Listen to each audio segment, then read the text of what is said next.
Great. Hi, I'm Dave Knechel. I got a video I'm going to show you. Hang on. First I'm going to take you down. This is the intersection of Chickasaw and Grandee. And this will take you to the Anthony home from the south side of Chickasaw. This is probably the way that they come out of their house and get on to Chickasaw to go to work every morning or whatever. So we're just kind of like cruising along, and I'll point out the Anthony home when we get there. I turned my air off because it blasts a little bit of noise and I don't want to disturb this video. But this is the neighborhood. Modest, you know, comfortable. And here coming up is the Anthony home, right there on the right. This is where Casey parked every day, every night. There's the garage door. Okay, now I'm going to take you to Suburban Drive. And I'll take you exactly to where the body was. And then some. And you'll see right here, it's not that long of a drive. So here I am, just minding my own business.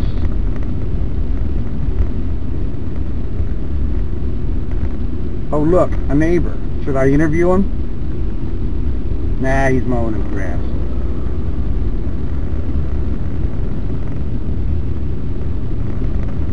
Just moseying along up the pike. A couple things I want to point out. Just before we get to Hopespring here, on the right hand side are two houses. And I'll kind of try and boom. Here's the blue and white one. And then that beige and brown one. The one right next to me on the right is where Zenaida Almodovar lives, and the one with the van parked in it is where Peter Gonzalez lives. Now, what's interesting about these homes are the numbers 4709 and 4701. And on Casey's statement on July 16th to police, she said that she was dropped off between 9 and 1, and I think that's kind of like coincidental that these homes are Zenaida and Gonzalez. 9 and 1 are the numbers. So now we turn right, and you can see the fence, and this is exactly up here on the right where the memorial was. Interestingly enough, Laura Adams is a good friend and reader and commenter on my blog, marinadedave@wordpress.com, and she came up with she Googled this number, the address here, and it's really interesting.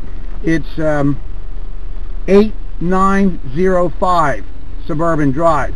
8905 is August 9th, 2005, the date of Casey's birth. And I don't know if that means anything. I think it does. I think that creepy cryptic Casey was always talking in riddles, and I said that in my post by that name. So I'm just taking you down to the school, and you can see, you know, that it's all fenced in.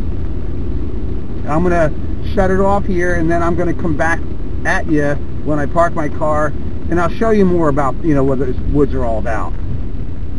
So here we are. There's the school, and I'll see you in a second. I want you to see that that's where the fence ends, and we're going to stroll right along here. And I'll point out where Jim Hoover and Dominic Casey went into those woods.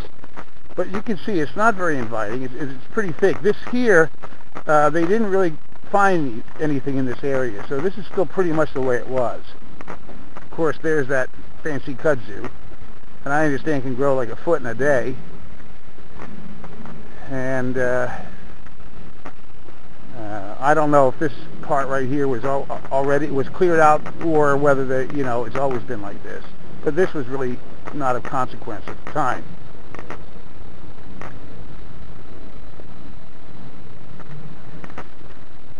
You'll see that no trespassing sign, and just next to it, this is the area where Hoover and Dominic Casey went in.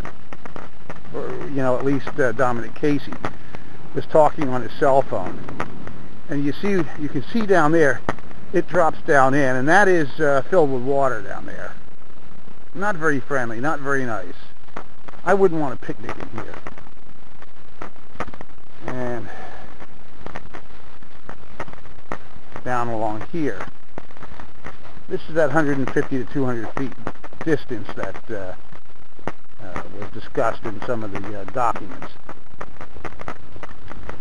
And this is pretty much where I left off the last time I was here. So I'm going to come back over here on the other side of the street and give you a little bit better look at it from a distance. Alright, you with me so far? I'm going to wait for this car to go by, and I'm going to take you over there. I was here before and I showed you what this is all about, but we're going to take another look again. You see shade here. I showed you this before, the last video. This is where Roy Kronk parked. Stay under that shade. You look down in here, you can see it's pretty waterlogged now. I hope you can see that. It's nasty in there. And I don't want to go in. And I'm going to say this is where Roy Kronk went in. It looks to me like somebody's already been here recently. This is nasty. And it's kind of cut down here too. And this is where Roy Kronk went in, took a leak. And he turned to his right, and he saw this tree right there. That tree. Looks like somebody else has been in here too, because this wasn't like this the last time I came in. This is an open path in here now. You can see, I hope, the water. It's not friendly. It's swampy. It's Florida. There's ferns, and there's kudzu. Okay, that's pretty much it on this. Now I'm going to take you back to the house, and I'm going to drive from there over to the abandoned house that Dominic Casey and Jim Hoover said we need to check this out. So I'll be back in a flash. I'm back at the end of Hopespring, the north end of Hopespring and Suburban Drive. You can clearly see that there's no access for the privacy fences across the street. So there's no way that somebody could have walked up this way, which I've been saying all along. And you can't get through there. People can't walk through fences. But I'm going to take you to that abandoned house now. So please bear with me. You'll see how long it takes to get there. And I'm coming right up here on Chickasaw Drive. And I'm going to get my paper out to make sure I make the right turn. I think it's the first one.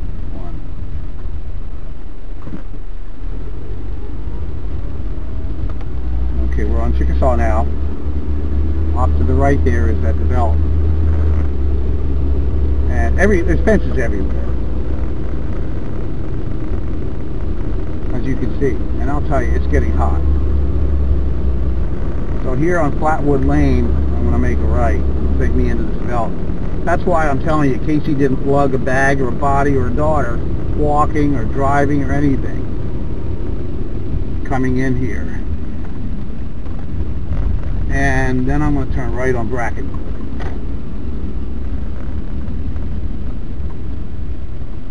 So none of you scold me for not coming to a complete stop. I did.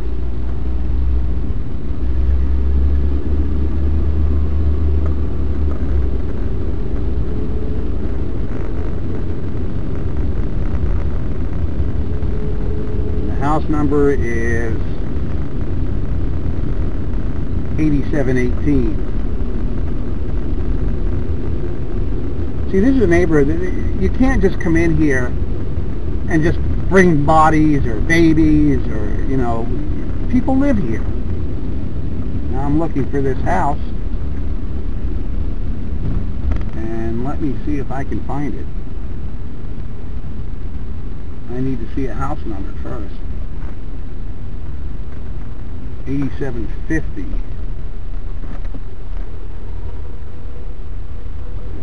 I think I went by it already. Darn. Maybe it's lived in now. Maybe it's not abandoned anymore. Maybe it wasn't abandoned back then, as long as we think it might have been.